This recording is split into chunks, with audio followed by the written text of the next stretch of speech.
favor.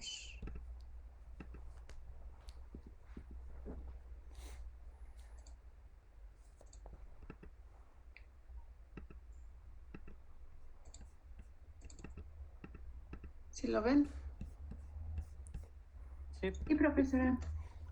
Entonces ya habíamos revisado una parte de espectroscopía atómica. Entonces esto ya lo habíamos revisado. Y nos quedamos en las imágenes. Esto también vimos lo de la cámara de grafito, ¿verdad? Sí. ¿Sí? Entonces, vámonos ahorita con la espectroscopía de emisión, ¿sí? Entonces, sabemos que dentro de las técnicas espectroscópicas, ¿sí? Pues se pueden presentar entonces como fenómeno principal o importante la espectroscopía el proceso ya sea de absorción o bien de emisión.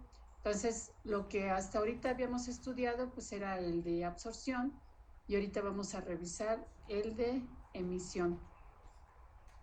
La emisión de la radiación electromagnética, pues va a estar dada por átomos excitados. O sea, aquí también, pues necesitamos van a ser propiamente los átomos los que nos den la respuesta analítica. Y esa excitación se puede dar de varias maneras, ¿sí? Dependiendo del equipo que se tenga. Una de ellas es con llama, o sea, una flama encendida, por arco eléctrico, por descarga eléctrica o bien por plasma, ¿sí?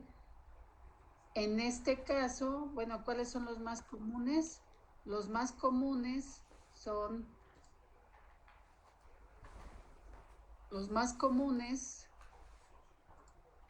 son la llama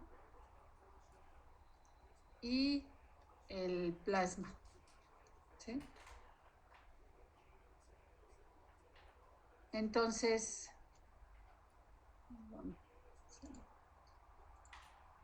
la espectroscopía en flama. Ay, a ver, espérenme, porque hay creo que gente acá.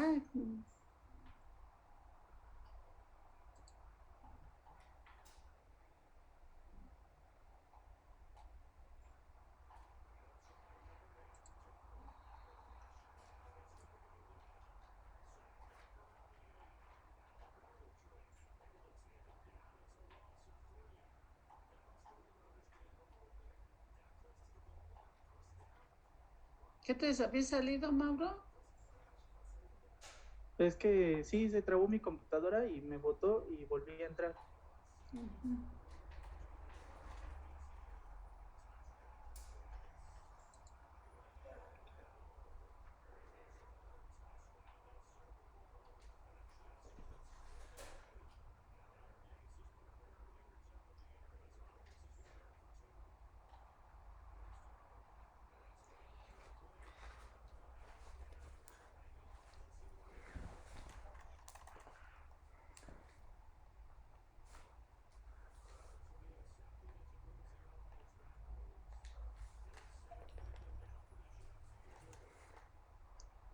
Espérenme, es que están dos personas conectándose.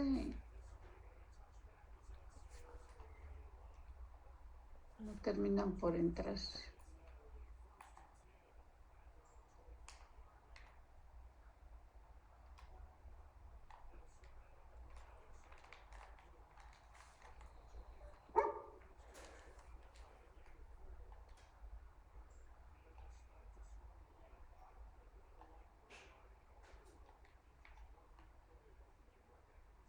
Misael, hay que llegar más temprano, ¿eh?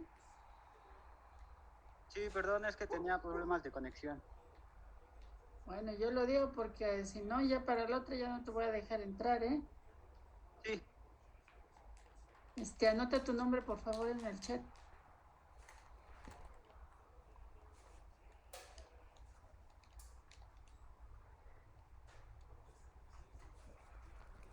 Elisette. No termina.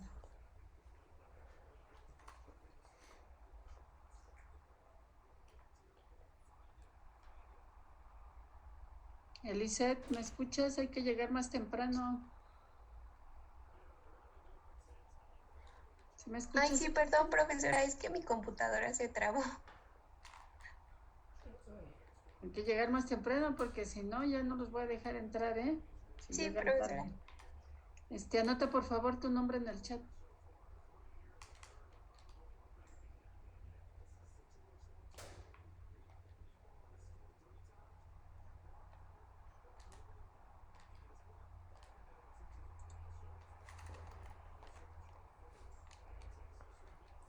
Ya, gracias. Entonces, estábamos acá con la presentación. Ya la tienen ahí, ¿verdad, muchachos? Maestra. Entonces, la espectroscopía de emisión por flama, ¿sí? Es precisamente esa flama o llama, es la que hace que los elementos se exciten y al recuperar su estado fundamental den lugar a líneas de emisión. Entonces, ahí en la imagen, pues es un equipo que va a trabajar en forma de, es un espectrofotómetro, que va a trabajar en forma de emisión, ¿sí? De llama. Entonces, como ustedes ven, pues es muy parecido a un equipo de absorción atómica. De hecho, los de absorción atómica también en su momento pueden ser ocupados para trabajar y obtener señales de emisión en llama también, ¿sí? Y bueno, ya habíamos visto la vez pasada que depende de la mezcla de gases, pues es la temperatura que alcanza esa llama.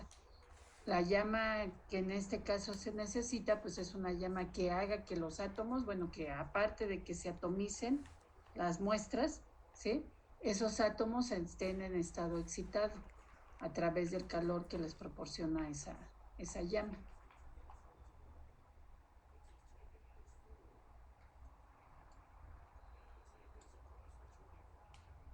En la espectroscopía de emisión ICP, esta se basa en la medida de la radiación emitida por distintos elementos presentes en una muestra que es introducida en una fuente de ICP.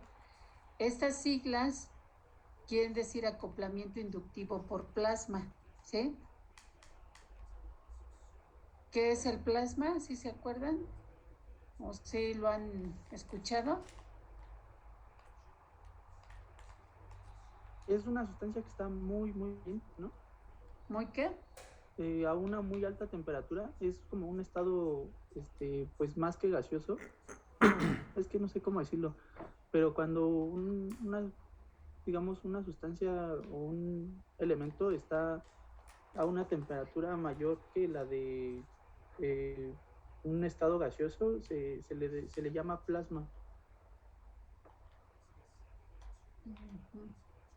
Bueno, contiene una alta concentración, ¿sí? de cationes y de electrones en plasma. De hecho, muchos autores pues lo consideran el cuarto estado de la materia, ¿no? Y se considera que ese pues se presenta en condiciones muy particulares. De hecho, se piensa que pues el Sol, o sea, es en su gran mayoría es plasma lo que tiene en su superficie. Entonces, pero bueno, sí, está a una muy elevada temperatura. Entonces aquí en esta técnica dice P, se genera un plasma, o sea, esto que ven ustedes aquí en la imagen es una antorcha de plasma, ¿sí? Que es finalmente en donde se va a atomizar la muestra y se van a excitar los átomos correspondientes para darnos la respuesta de emisión. Entonces, en esto, dice por acá, se excita un gas inerte, que en su momento va a ser argón, con ayuda de un campo magnético, el cual a su vez excita a la muestra, ¿sí? Este tipo de atomizador, por acoplamiento inductivo de plasma, en este caso ya más específicamente de argón, la temperatura que se alcanza para esa atomización, pues oscila entre los 4000 y los 6000 grados centígrados. Aquí tienen abajo en la imagen pues un equipo de esos, donde en esta parte pues es donde se enciende la antorcha. Obviamente pues tiene esto que estar pues bajo la protección correspondiente para que no haya ningún accidente, ¿no? O sea, en términos también del analista, ¿no? O sea, esto se debe de de trabajar así, pues con su compuerta así cerrada para que no haya problemas, ¿sí? Entonces esta, como les digo, es la imagen de esa antorcha. ¿Le puedo cambiar, muchachos? ¿O me espero? Maestra, ¿me podría repetir lo que significan las siglas de ICP? Acoplamiento inductivo por plasma. Gracias. Sí.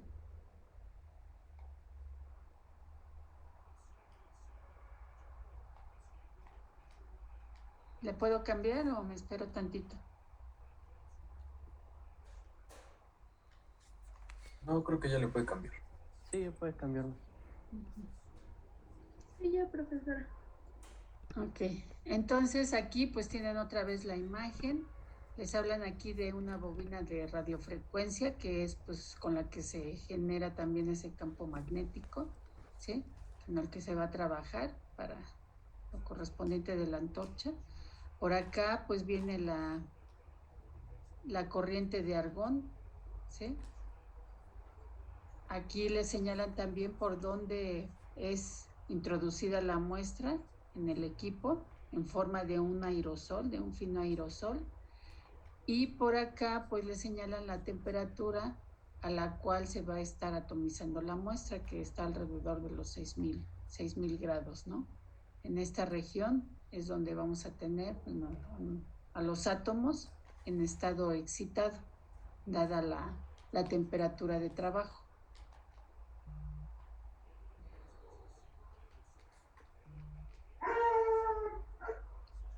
¿Me puedo cambiar? Sí, profesora. Sí. Entonces aquí tenemos otra vez la imagen, o sea, este equipo que tenemos acá a la izquierda, pues trabaja con llama para la excitación de los átomos, ¿sí? En la parte de abajo de esa imagen, pues viene una representación, ¿sí? De los componentes básicos de ese equipo, que es la flama, el monocromador, el detector, y bueno, aquí le falta el sistema de registro y tratamiento de datos, ¿no? Pero esos serían los componentes básicos en un equipo de emisión atómica, ¿sí? En la parte de la derecha, pues vemos que tenemos también una imagen que nos dice cuáles son esos componentes, nada más que aquí en este caso nos están hablando de un equipo de ICP, o sea, donde va a ser a través de plasma, donde se va a dar esa atomización. Entonces, tenemos aquí, pues, cómo está siendo introducida la muestra a un nebulizador. Esta en forma de aerosol, esa muestra en forma de aerosol, es conducida hacia la antorcha del plasma, ¿sí? Que como vimos, bueno, acá pues se van a generar los átomos en estado excitado, que son los responsables de emitir la radiación correspondiente que en su momento, bueno, aparte de la radiación de todo el plasma como tal, pues llega la señal al monocromador. El monocromador, pues su función, como ya habíamos visto, pues es filtrar la radiación para dejar pasar única y exclusivamente, en este caso, la radiación que haya sido emitida por los átomos del analito, ¿sí? En estado excitado. Entonces, llega la respuesta al detector y, por último, a nuestro sistema de registro y tratamiento de datos, que, bueno, pues ya muchos de estos equipos vienen con la computadora correspondiente, ¿no? Y acá pues les muestran pues una foto de ese equipo. Entonces, finalmente, ya sea que nosotros hagamos un análisis de absorción atómica o de emisión atómica, ambos estudios pues nos permiten en su momento hacer un análisis tanto cualitativo como cuantitativo, ¿sí? Y en esta imagen que tienen ustedes ahorita aquí en la pantalla, pues ustedes pueden ver que pues un tipo de desglose a manera de esquema del procedimiento para llevar a cabo ese tratamiento cualitativo y cuantitativo en las técnicas de absorción atómica y de emisión atómica por ICP. Entonces aquí pues tienen pues un primer diseño, o sea, un plan de trabajo, por así decirlo, en esta hoja que está aquí dibujada, ¿sí? Que es lo que les está representando, que primero el analista ha de realizar un plan de trabajo, un diseño de esa experimentación que va a realizar, tiene su muestra, de esa muestra, pues en un momento dado va a tener que pesarla, que prepararla, que hacer una serie de pasos para tener una solución problema en la cual el analito esté en las condiciones adecuadas para que se le pueda tomar la lectura de la señal correspondiente. Y en estas técnicas, ese método de cuantificación, pues, es a través de la construcción de curvas de calibración, donde, pues, para construir esas curvas de calibración necesitamos preparar nuestros sistemas o estándares o patrones para esa curva de calibración. Y para eso, entonces, bueno, pues necesitamos preparar, pues, una solución de concentración conocida y a partir de ella preparar una serie de sistemas o estándares también de concentración conocida para que con ellos tracemos la curva de calibración. Entonces, preparadas las soluciones, tanto de estándares como de solución problema, pues nos lo llevamos al equipo y medimos la propiedad correspondiente. Si es absorción atómica, pues la propiedad es absorbancia. Si estamos en una técnica de emisión, como aquí lo denotan como ICP, pues entonces esa propiedad es la intensidad de emisión. Ambas propiedades guardan una relación lineal con la concentración. Entonces, en su momento, en cada caso, se puede trazar una curva de calibración para poder cuantificar, ¿sí?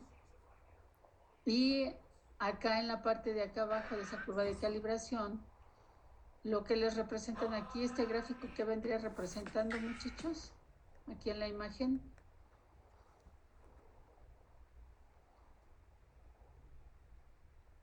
O sea, esto es la curva de calibración. ¿Esto qué les representaría aquí en este esquema? ¿El espectro? ¿Qué se les ocurre que pudiera ser esto? ¿El espectro de la muestra? Pero su nombre más completo. Sí, es un Espectro de absorción. Si fuera un proceso de absorción el De emisión. o un espectro de emisión si fuera yo, si estuviera yo estudiando en una técnica, por ejemplo, de ICP, ¿sí?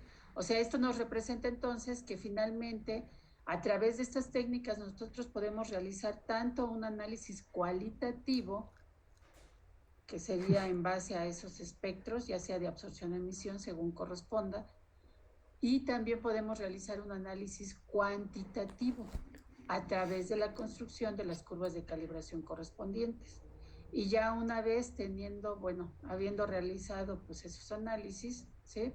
En la manera correspondiente para cuantificar, pues nosotros ya teniendo los resultados, pues se genera un reporte de esa determinación, ¿sí? Que es lo que les tratan de esquematizar aquí con esta última hoja de trabajo. ¿Sí? ¿Vamos bien? Sí, profesora. Sí, maestra. Entonces, vámonos ahora a esta diapositiva de acá. ¿Se la tienen ahí? Ya ¿se la alcanzan a ver? Sí, sí, se ve.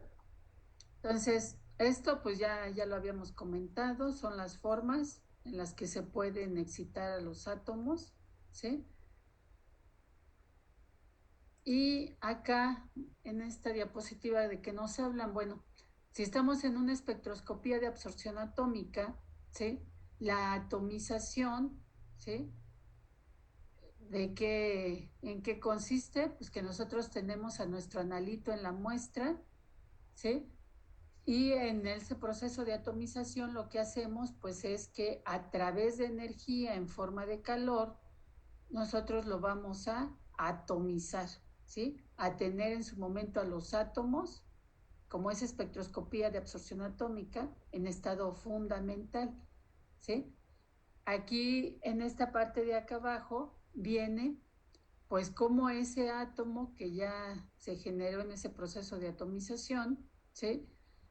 se le hace incidir un haz de luz de cierta energía y entonces el átomo pasa de estar de ese estado fundamental a un estado excitado. Aquí les están representando en su momento con esta línea que está señalando aquí cuál es el proceso que se va a medir, que se va a estudiar. Aquí si es espectroscopía de absorción atómica, pues es un proceso de absorción. Este es el proceso central en ese estudio, ¿sí? Y nos indican por acá abajo que esa radiación, estamos hablando dentro de la región principalmente del ultravioleta visible, donde la propiedad pues, es la absorbancia y tiene una relación directa con la concentración, ¿sí? Ahora, en la espectroscopía de emisión atómica, pues ese proceso de atomización, ¿en qué consiste? Que tenemos nuestro analito en esa muestra, se va a someter también a una energía, se le va a suministrar energía en forma de calor, y esa muestra pues se va a atomizar. Vamos a tener a los átomos, ¿sí? A los átomos en un momento con más calor que se les suministre, ¿sí? Estos átomos en estado fundamental, pero que se les suministre todavía más calor para excitarlos, se generan entonces esos átomos excitados y al regresar al estado fundamental emiten el haz de luz correspondiente a la energía característica para ese elemento, ¿no? Entonces aquí al igual les están señalando cuál es ese proceso principal para esta técnica de espectroscopía de emisión atómica, de dónde proviene, bueno, cuál es ese proceso principal del cual se va a tomar la lectura, que en este caso pues es un proceso, estamos hablando de un proceso de emisión. También en estos procesos de emisión atómica estamos hablando que las regiones del espectro electromagnético en las cuales se va a trabajar también contemplan principalmente la región del ultravioleta visible, ¿sí? Aquí en este caso la propiedad que se mide es la intensidad de emisión y esta pues guarda una relación también directamente proporcional con la concentración del analito, ¿sí?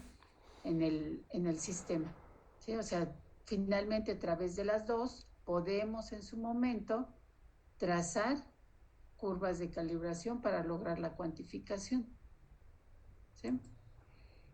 Ahora, esta técnica, bueno, esta es muy similar a lo que ya habíamos revisado. Dice, las intensidades de emisión, las que se miden, se comparan con las intensidades de patrones de concentración conocida. Esto es, la respuesta que yo obtenga de los patrones o de esos estándares, la voy a graficar en esa curva de calibración, ¿sí? Y en su momento también voy a medir esa propiedad a las mismas condiciones experimentales para el analito en la solución problema, ¿sí? Entonces aquí pues está otra vez la temperatura que se trabaja cuando se trabaja en ICP, ¿sí? Aquí hay un esquema otra vez donde pues se nos denota la antorcha en esta imagen y nos definen lo que está considerado como un plasma. Un plasma es un gas que contiene elevadas concentraciones de cationes y electrones, ¿sí? Entonces, bueno,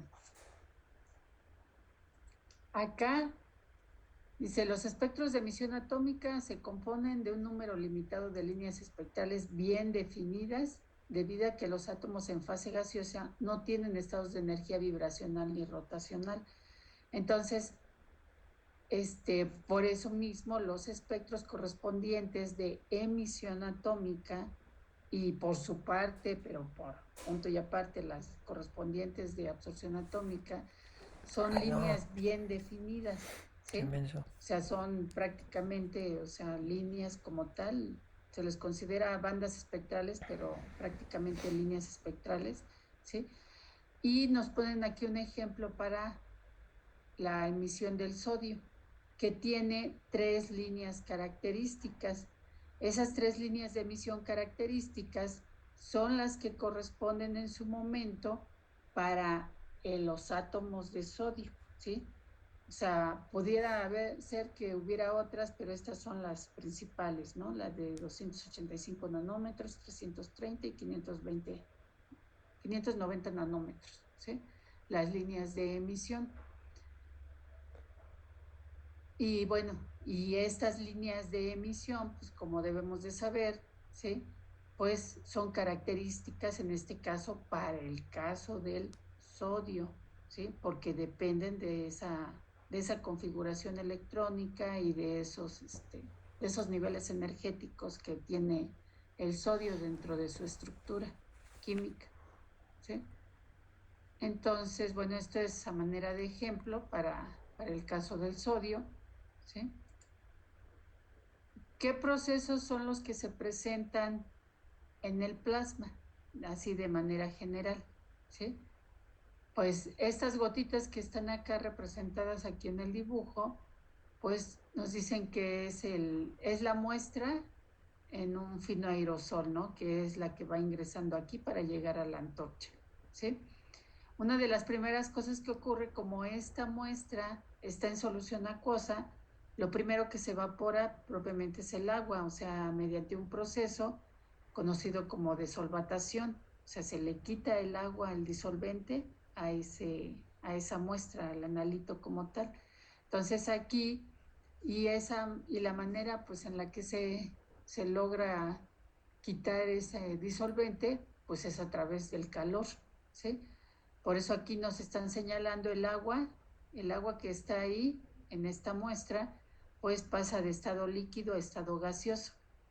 Después se va a dar un proceso de vaporización, ¿sí? En el que aquí nos están representando una molécula donde está el analito, el metal que viene aquí representado con la M, pero en este caso viene combinado con otra especie química para formar en su momento una molécula, ¿sí? Nada más que aquí ya se las representan en fase sólida, ¿sí? Porque ya no tiene el disolvente, ya el analito ya no tiene el disolvente, ya se le evaporó, ¿sí? Entonces quedó en forma sólida, pero por efecto también del calor, pasa a forma gaseosa, ¿sí? Después que pasó, que ya se tiene aquí en forma gaseosa, esa molécula en estado gaseoso, sufre un proceso de atomización, ¿sí? En el que se fragmentan, o sea, tenemos el átomo, ¿sí? Del analito, o los átomos del analito, y tenemos pues los átomos de lo demás que había en esa molécula. Pero aquí propiamente, pues en esa atomización ya se lograron obtener los átomos correspondientes del analito. Después puede venir, por ejemplo, un proceso de ionización, ¿sí? En el que este analito, pues, se ioniza, y dadas las características también de esta antorcha, que contiene una alta concentración de cationes y electrones, ¿sí? Por eso también les especifican por acá que pudiera darse en un momento dado también una recombinación, ¿sí? Entonces aquí no viene el esquema principal que nosotros estamos estudiando. ¿Y cuál es ese? Bueno, uno de ellos es la atomización, ¿sí? Pero otro de ellos es cuando pues pasa a un estado excitado, porque esos átomos que están en estado excitado, pues son los que van a emitir el haz de luz, que en su momento a mí me interesa que llegue esa señal al detector. ¿Vamos bien? Sí, profesora. Entonces aquí tenemos un esquema para un equipo, una espectroscopía de emisión atómica, donde ¿cuál sería una de las primeras partes que necesito para ese equipo, ese instrumento? Pues necesito una fuente de excitación. Esa fuente de excitación, pues su propósito es tener a los átomos excitados desde un inicio para que, como están en un nivel energético de mayor energía, tiendan a regresar, y al hacerlo emitan el haz de luz de ciertas características que va a ir a llegar a un selector de longitud de onda, dice aquí, que finalmente es un monocromador, ¿sí? ¿Qué se necesita? Porque aparte de la radiación propiamente de esta fuente de excitación que tenemos, ¿sí? También tenemos pues que queremos que pase pues la longitud de onda que está, el haz de luz de la longitud de onda correspondiente del analito, la que está emitiendo el analito. Entonces, por eso se necesita también en esta parte un monocromador, un detector y el que no viene aquí, nuestro sistema de registro y tratamiento de datos, ¿no? Y a su derecha, pues viene representada una gráfica donde lo que tenemos es la intensidad de emisión en función de la concentración y que en este caso, pues también esta relación entre estas dos, o sea, la intensidad y la concentración, también se espera un comportamiento de línea recta y en su caso, pues también podemos entonces a partir de esas técnicas de emisión atómica realizar análisis cuantitativo. ¿Vamos bien, muchachos? Sí, Sí, profesora. profesora. Bueno. Entonces,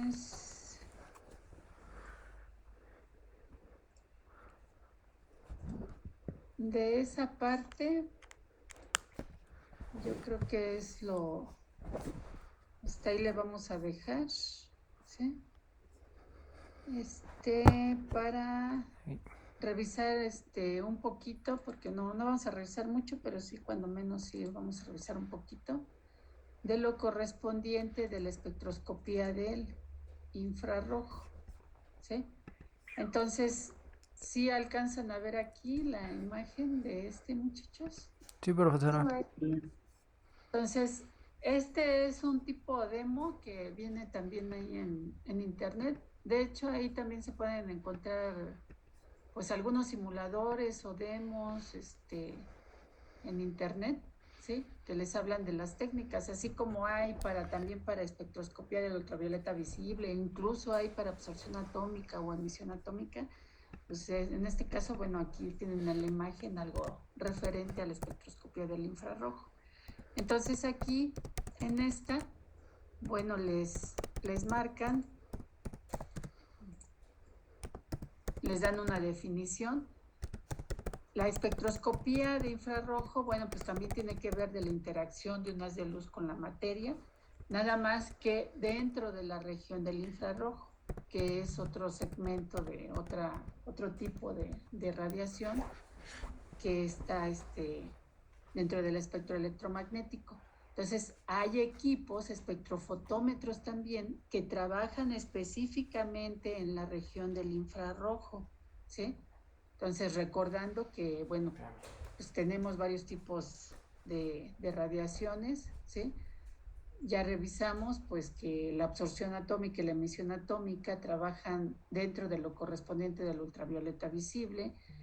Ya revisamos también, pues, que la espectroscopía molecular, pues, puede trabajar también. En su momento, algunos equipos trabajan nada más en la región del ultravioleta, otros lo hacen nada más en la región del visible, algunos otros espectrofotómetros trabajan nada más trabajan en ambas regiones para espectroscopía molecular. Y la del infrarrojo, bueno, pues también hay equipos que nada más es para esa región, ¿sí? También se pueden obtener en su momento espectros correspondientes del infrarrojo, ¿sí? Entonces, dentro de esto, bueno, aquí en esta parte donde ahorita está el cursor, ¿sí?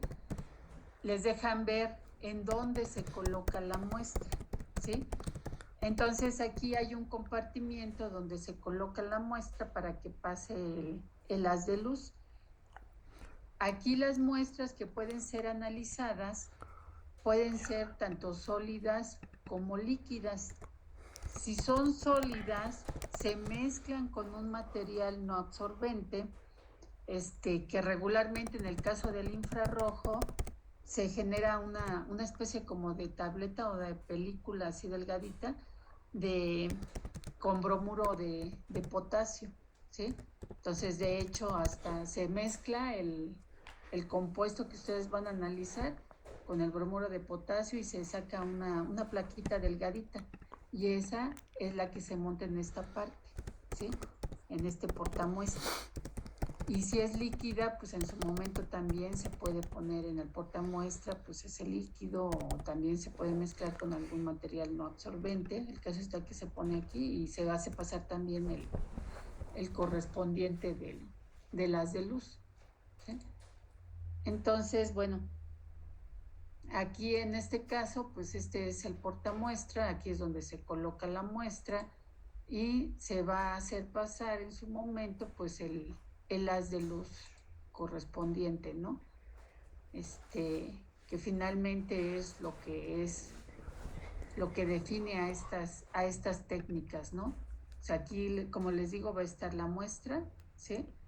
Y va a hacer pasar en su momento, se hace pasar el haz de luz y ese haz de luz pues va a llegar finalmente la señal al detector y se va a registrar en su momento pues un espectro, pero un espectro de infrarrojo en este caso, ¿sí?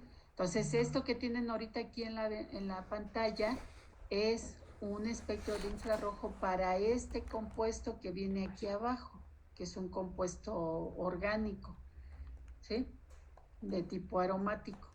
Entonces, en la espectroscopía del infrarrojo, pues es bastante común que estos espectros se grafican en función de la transmitancia en porcentaje, que es este eje que está aquí, en relación con el número de onda cuyas unidades son regularmente en centímetros a la -1. Nosotros sabemos pues que en el espectro electromagnético la longitud de onda, bueno, pues se puede dar en varias unidades, ¿no? Y que esa longitud de onda pues guarda también una cierta relación con lo que les mencionan aquí como número de onda, ¿sí? Entonces, bueno, en un espectro de infrarrojo es bastante común que estas sean los ejes de ese espectro, transmitancia en función del número de onda. En estos pues se dan una serie de señales, ¿sí? Que son las que están aquí denotadas, ¿sí? Y tiene la característica, lo correspondiente a las señales del infrarrojo, de que pueden ser utilizadas para caracterizar un compuesto, o más que caracterizar, un compuesto, pero por partes, por así decirlo, sobre todo en términos de los grupos funcionales que tiene. Por ejemplo, aquí tienen, como les digo, el compuesto, la estructura química de ese compuesto, y aquí tienen una representación en un tipo de esquema en forma de 3D, ¿no? Por eso le señalan aquí. Entonces, en esta, pues están los átomos así, los que son iguales tienen un cierto color, por ejemplo, los carbonos están aquí con un azul claro, ¿sí? Los nitrógenos están con un azul más fuerte, ¿sí? Y tienen lo correspondiente, por ejemplo, del grupo aquí, bueno, del oxígeno, que están acá en rojo, los oxígenos, el azufre está aquí con amarillo, ¿sí? Pero esto se los hacen así notar para que ustedes vean en su momento, ¿sí?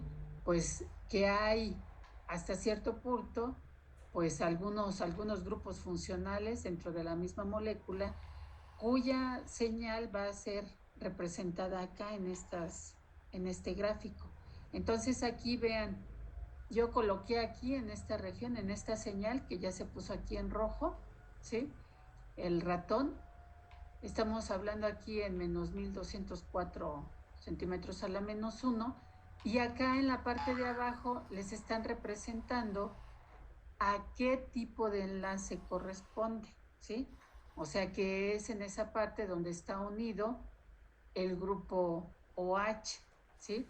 Y como ustedes ven, ahí se está dando un tipo como de estiramiento de ese enlace, en ese movimiento que se alcanza a percibir ahí en la imagen. ¿Sí lo ven, muchachos? Sí, profesora. Entonces, esos movimientos que se dan, o sea, se conocen como tipos de vibración en infrarrojo.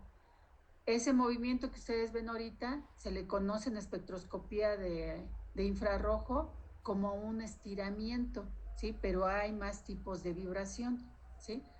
Entonces, bueno, acá por ejemplo, si yo lo pongo ahora en esta otra señal, que estamos aquí hablando de 1454 centímetros a la -1, ¿sí?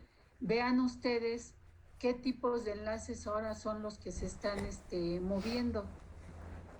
¿Qué enlaces creen que se están moviendo ahí, muchachos? Entonces, ¿enlace de qué con qué? ¿De qué átomo con qué átomo?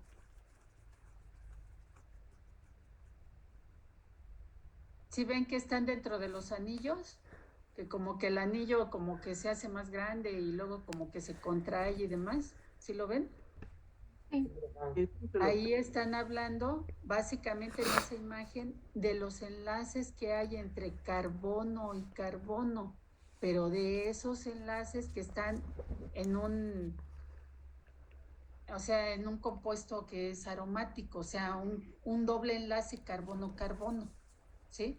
O sea, esta señal de aquí se la están asignando precisamente a ese tipo de enlaces, carbono-carbono doble enlace, ¿sí? En tanto que la señal de acá es la correspondiente de una señal de el carbono con el OH, ¿sí?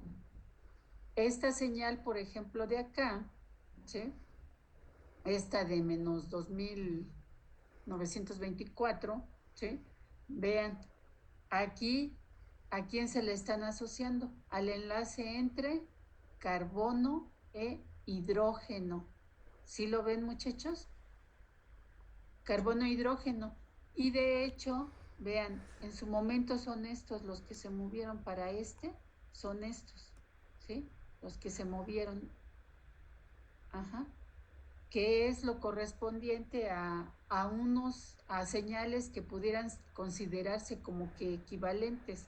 O sea, estos enlaces entre este carbono e hidrógeno de lo correspondiente de los anillos aromáticos que hay aquí, pues están en esta señal, ¿sí?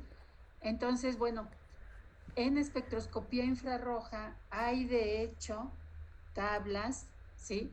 En donde me dan para ciertos grupos funcionales en qué región del espectro del infrarrojo se encontraría la señal correspondiente, ¿sí? A qué valores de números de onda. Entonces ya hay tabulaciones en ese sentido y ustedes podrían decir en un momento, bueno, pues si yo tengo una señal aquí de cierto tipo en alrededor de los 3000 o muy cercana a los 3000 centímetros a la -1, pues eso se le asocia a un enlace carbono-hidrógeno, ¿sí?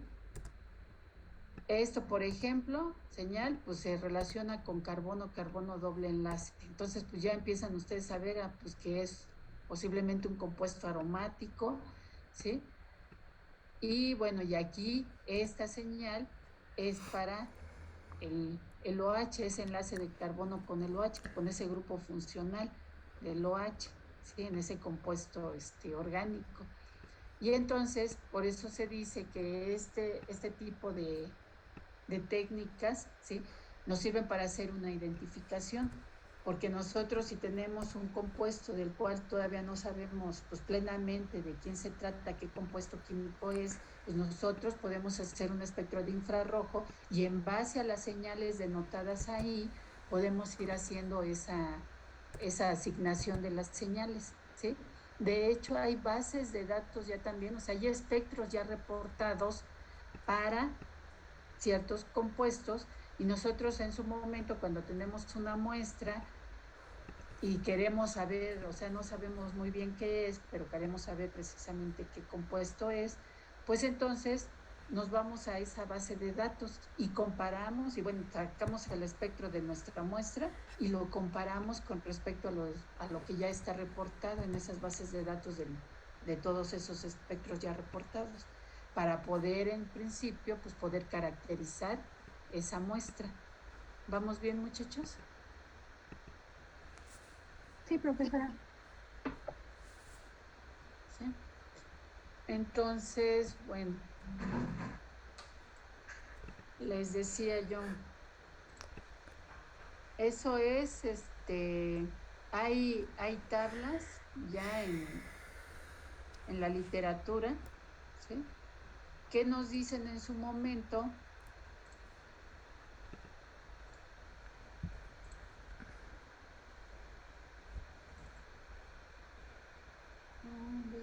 déjenme ver si les abro otro archivo. O sea, donde ustedes pueden comparar lo que ustedes sacaron de su muestra, ese espectro infrarrojo, con respecto a lo ya reportado en literatura, haciendo uso también para esa caracterización de las tablas correspondientes.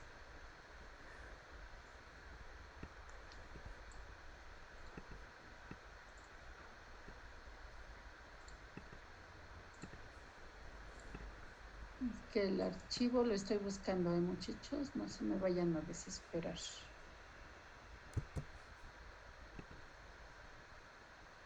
Que ese todavía no lo había abierto.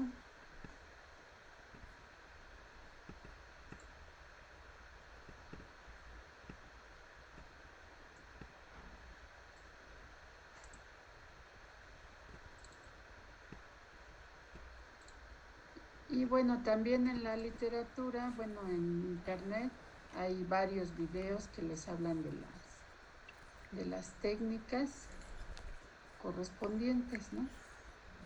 Entonces, de hecho, déjenme ver si encuentro ahorita algún video que les pueda ahorita aquí compartir en la pantalla.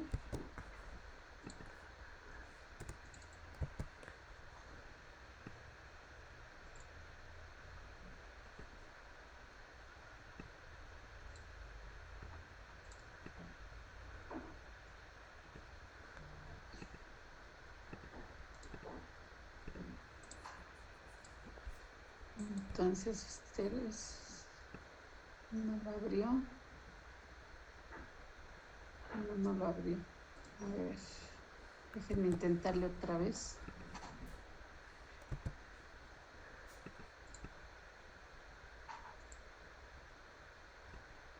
Y si no con ese, entonces con otro. A ver si ese otro sí se deja.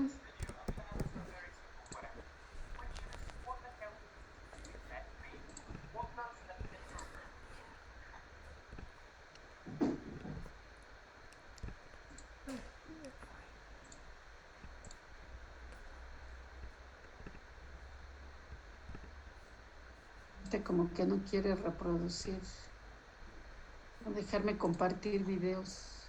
Es que ahorita estoy conectada con otro módem, porque la señal acá en la casa de ustedes ahorita no anda muy bien y me tuve que conectar por otro medio. Entonces, si no me deja video, déjenme ver si tengo entonces alguna presentación que no vamos a revisar así toda en forma, pero cuando menos un poquito.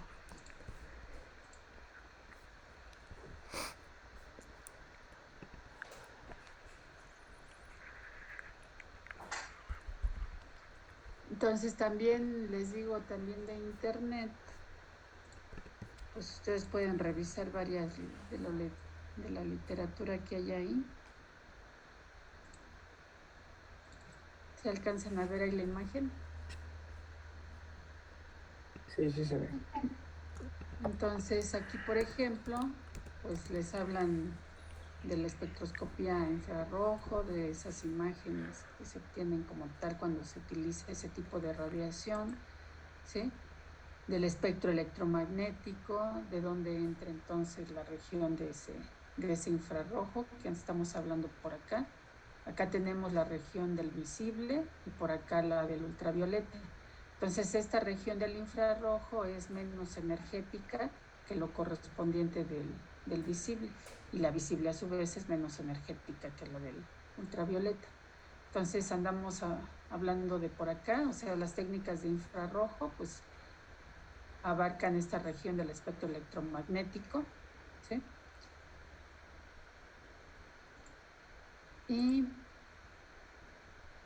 bueno, por acá nos dicen que la región del infrarrojo pues está dividida en el infrarrojo cercano, el medio, el lejano, ¿sí? Dependiendo pues también de cuál es el intervalo de las longitudes de onda, ¿sí? Aquí está esa longitud de onda en unidades de micrómetros y lo correspondiente que le corresponde, baja la redundancia a cada uno de estos en términos de número de onda, ¿sí? Entonces aquí nos mencionan que la más utilizada para la técnica de espectroscopía del infrarrojo va de los 4000 a los 670 en el número de onda en centímetros a la menos 1, ¿sí? Que es esta que les ponen ahí en el recuadro, ¿sí? Esa es la región dentro del infrarrojo que más se ocupa en términos de los análisis químicos, ¿sí? ¿Le puedo cambiar? Sí, profesora. Sí, profesora. Entonces, esta pues es una imagen de ese espectro del infrarrojo. Como les digo, también es un espectro de absorción, nada más que regularmente en este tipo de espectros, ¿sí? Aquí es bastante común que la propiedad que se mide se da en porcentaje de transmitancia. Y pues también tiene que ver con la longitud de onda, pero más que longitud de onda, lo que se ocupa en infrarrojo es número de onda, ¿sí? Pero finalmente tenemos aquí una serie de señales que en su momento pueden ser asignadas, sobre todo para caracterizar grupos funcionales dentro de ciertos compuestos, ¿sí? Entonces aquí tienen ustedes pues un espectro de infrarrojo de este compuesto que ustedes tienen aquí, y aquí les están marcando las señales que se han asignado, ¿sí? Tienen aquí pues esta señal aquí para el OH, ¿sí? Y esta señal que se presenta aquí a este número de onda, ¿sí? Que es para un carboxilo, ¿sí? O sea, aquí podemos dividir todo espectro de infrarrojo en dos regiones, por así decirlo. Esta región, de aquí de donde está el cursor hacia la izquierda, es para la caracterización de los grupos funcionales de los compuestos, ¿sí? Es bastante extensa la aplicación que tiene en la espectroscopía de infrarrojo para la caracterización de los compuestos orgánicos. Sin embargo, también se llega a utilizar para caracterizar compuestos inorgánicos, ¿sí? Pero en lo referente a compuestos orgánicos, es bastante común su uso, sobre todo para caracterizar los grupos funcionales que tiene una molécula, ¿sí? Por eso ven ustedes, por ejemplo, aquí, pues que está señalada la señal del OH o la señal del grupo carbonilo, ¿sí? Y bueno, de esta región hacia la derecha, que aquí está como que un poco más en clarito, aquí en la imagen, esta zona se le denomina como de huellas dactilares, ¿sí? Para la molécula. Entonces esta sí es un poco más específica para cierto tipo de compuesto, pero bueno, sobre todo de aquí hacia acá es sobre todo para grupos funcionales, ¿sí? Y esta zona de acá es, como les digo, lo que le llaman de las huellas, la zona de las huellas digitales, ¿sí? ¿Le puedo cambiar, muchachos? Sí, Maestra. Entonces, la absorción de la radiación del infrarrojo. Para poder absorber radiación infrarroja, la molécula debe de sufrir un cambio neto en el momento dipolar que tiene, como consecuencia de ese movimiento de rotación, traslación o vibración. O sea, dentro de estos movimientos que les están marcando aquí, vienen precisamente los tipos de vibraciones que se pueden presentar en su momento cuando nosotros hacemos incidir un haz de luz de radiación infrarroja sobre la sustancia, ¿sí? Entonces, Dice por acá, solo en estas circunstancias, el campo eléctrico de la radiación puede interaccionar con la molécula y provocar cambios en la amplitud de alguno de sus movimientos, ¿sí? Estos cambios en esa amplitud, por eso les decía, luego se da como una especie como de estiramiento o contracción de ese enlace, o sea, puede darse eso, o hay otros movimientos que, por ejemplo, le llaman a alguno de ellos como de flexión o de tijereo, ¿sí? En donde se tienen tres átomos, o sea, supongamos uno aquí, otro aquí y otro aquí, y entonces cómo se pueden distorsionar o, bueno, sufrir la vibración correspondiente, ¿sí? Por ejemplo, pueden hacer pues, lo que hacen unas tijeras, por ejemplo, ¿sí? O bien unos pueden estar, un enlace se puede hacer hacia acá, hacia adelante y el otro hacia atrás, ¿sí? O bien los enlaces se pueden balancear o cosas así. Entonces esos son los tipos de movimientos que hace referencia también en la espectroscopía de infrarrojo, ¿sí? Y que están ligados en cierta medida con las señales que se observan, ¿no? Entonces aquí les ponen un ejemplo para una molécula del ácido clorhídrico, ¿no? Dice que hay una distribución asimétrica en la nube electrónica para este compuesto. La variación periódica del enlace causa también variación periódica del momento dipolar. O sea, nosotros sabemos pues, que entre estos átomos que componen el ácido clorhídrico, ¿sí? Para esta molécula como tal, ¿sí? Hay diferencia de electronegatividad y por lo mismo entonces también hay una diferencia en la nube electrónica, como lo marcan acá, ¿sí? Y entonces, pues eso lo que nos dicen es que va a causar una variación también en ese enlace, ¿sí? Entonces, y para esto, bueno, hay una serie también de ecuaciones que nos describen. No vamos a ahondar mucho en esto, ¿sí? Porque, bueno, nos hablan aquí del momento dipolar, cómo está relacionado en su momento con la carga del electrón y la distancia entre los átomos y demás, ¿no? Pero bueno, esto ya es un momento un poquito más que entra ya en referencia a estas ecuaciones. Dice, si la frecuencia de la radiación coincide exactamente con la frecuencia de vibración natural de la molécula, ¿sí? O sea, este haz de luz que se hace incidir y que interacciona con la materia, con esa molécula, tiene lugar una transferencia neta de energía que origina un cambio en la amplitud de la vibración molecular, ¿sí? Que finalmente por eso decimos que también es un proceso de absorción, ¿sí? Un proceso de absorción porque finalmente sigue siendo espectroscopía. Nada más que en este caso, ese proceso pues tiene efectos sobre los enlaces de la molécula, los enlaces que hay entre los átomos que conforman esa molécula, ¿sí? Entonces aquí nos hablan de la tensión, que es una variación, o sea, aquí les definen ese movimiento, un tipo de movimiento que se da, ¿sí? Tipos de vibración. Uno de ellos es la tensión y esa tiene que ver con la longitud del enlace. O sea, el enlace en algunos casos, cuando se hace interaccionar ese haz de luz infrarrojo con la materia, el enlace podría, por ejemplo, alargarse o acortarse en un cierto sentido, ¿sí? Y eso, dice, para moléculas con más de 2 átomos puede ser simétrica o asimétrica, ¿sí? Entonces, y aquí pues les representan un ejemplo de ese movimiento de tensión simétrico, que como ustedes ven, estos dos que tienen aquí en azul, pues van en el mismo sentido, o sea, se alejan del átomo que está en amarillo, ¿sí? O se acercan hacia el átomo que está en amarillo, pero lo hacen al mismo tiempo. A eso se le conoce como un movimiento de tensión simétrico. Y uno asimétrico, bueno, aquí les ponen otro ejemplo para ese tipo de movimiento de tensión simétrico.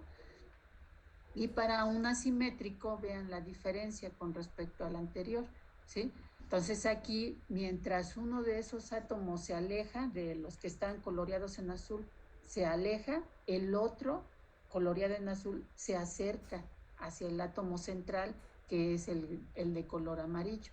Entonces esos son unos tipos de vibración que pueden presentarse en lo correspondiente del infrarrojo, ¿sí? Y aquí, bueno, pues les ponen con otro ejemplo, pues también ese tipo de movimiento, ¿sí? Otro movimiento, otro tipo de vibración es la conocida como deflexión, y esta consiste en la variación del ángulo de enlace. Esa variación, ¿sí? Ese tipo de movimiento, de flexión, puede ser ya sea de tijereo en el plano, o sea, en un plano así como tal, bidimensional, balanceo en el plano, aleteo fuera del plano. Fuera del plano, pues ya estamos hablando pues de 3 dimensiones, ¿sí? Y una torsión fuera del plano. Entonces acá en la parte de aquí abajo, pues les dicen que ese tipo de movimiento de flexión, pues puede presentarse en esas 4 modalidades, ¿no? Tijereo, balanceo, aleteo y torsión. Y ahorita pues les van a presentar aquí, pues a qué se están refiriendo cada uno de esos movimientos. El de tijereo era lo que les decía, como una especie como de tijera, donde se abre o se cierra, ¿sí? Se enlace correspondiente al átomo central, ¿sí? Bueno, los otros 2 átomos que están unidos a ese átomo central, ¿sí? El de balanceo, que como ustedes ven, pues van los átomos, ¿sí? En el mismo sentido de ese movimiento. El de aleteo, ¿sí?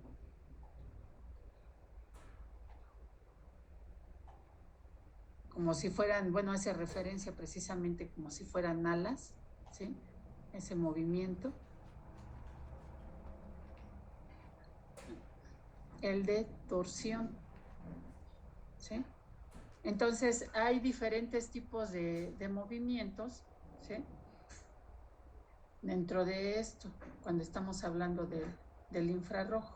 Y bueno, ahí les representan pues todos en su conjunto, ¿no?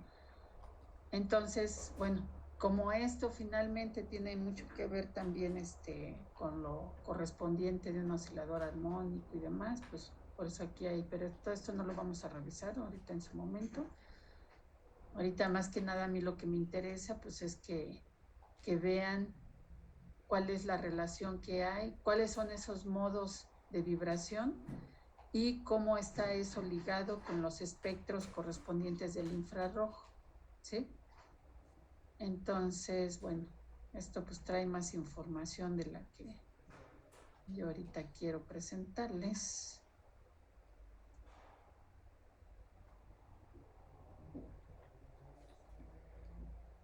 Entonces, les digo, esto es tanto, la espectroscopía infrarroja es tanto para compuestos orgánicos como inorgánicos, que está mucho más extendida la aplicación dentro de lo correspondiente a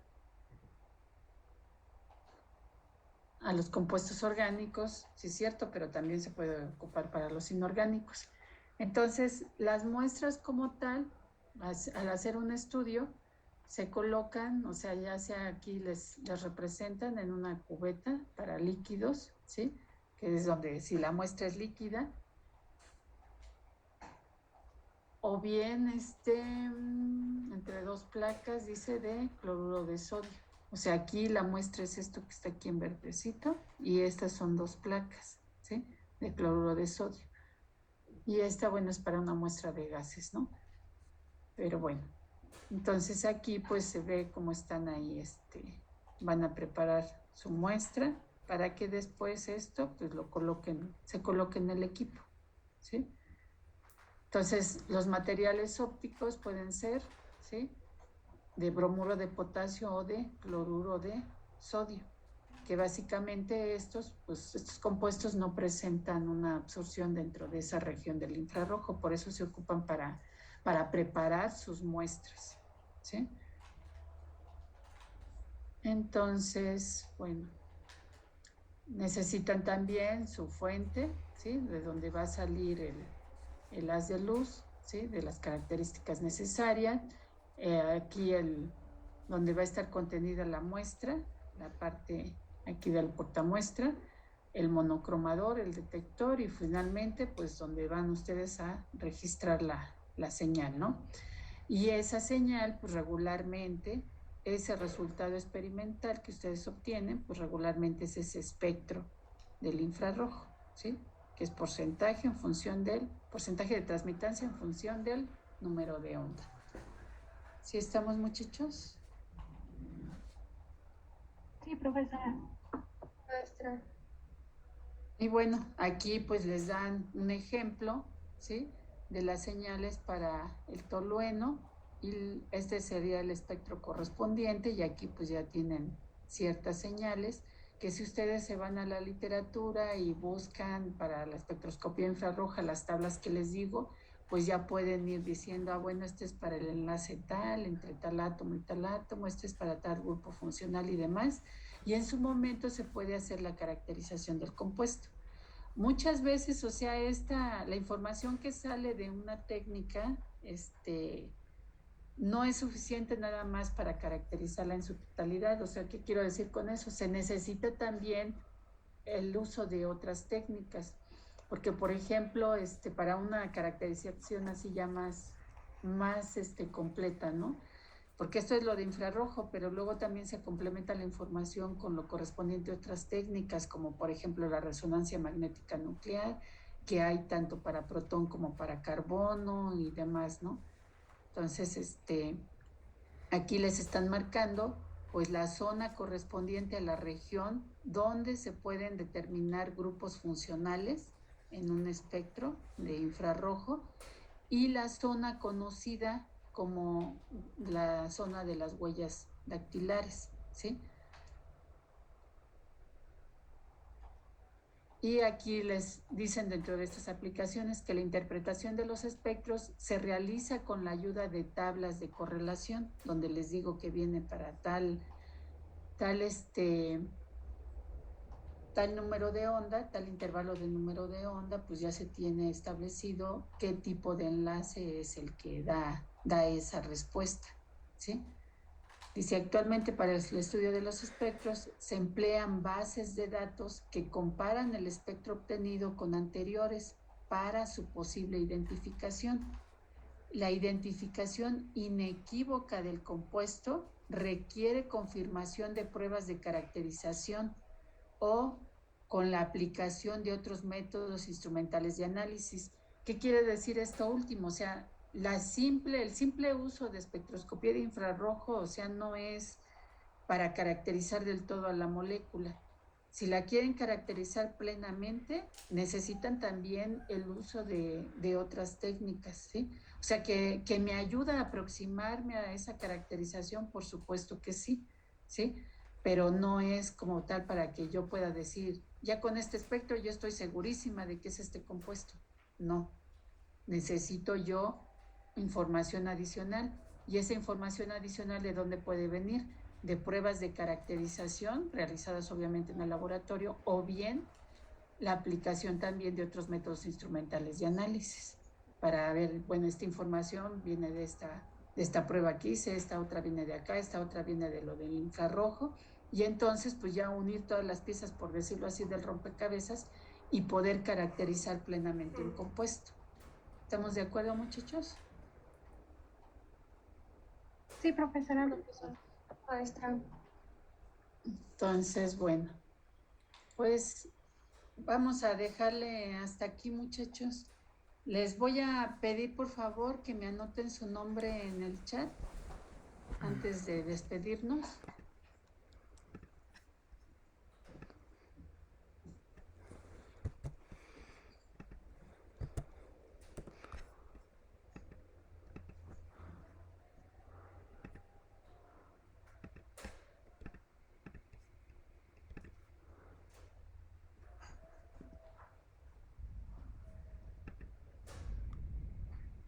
Gracias, muchachos.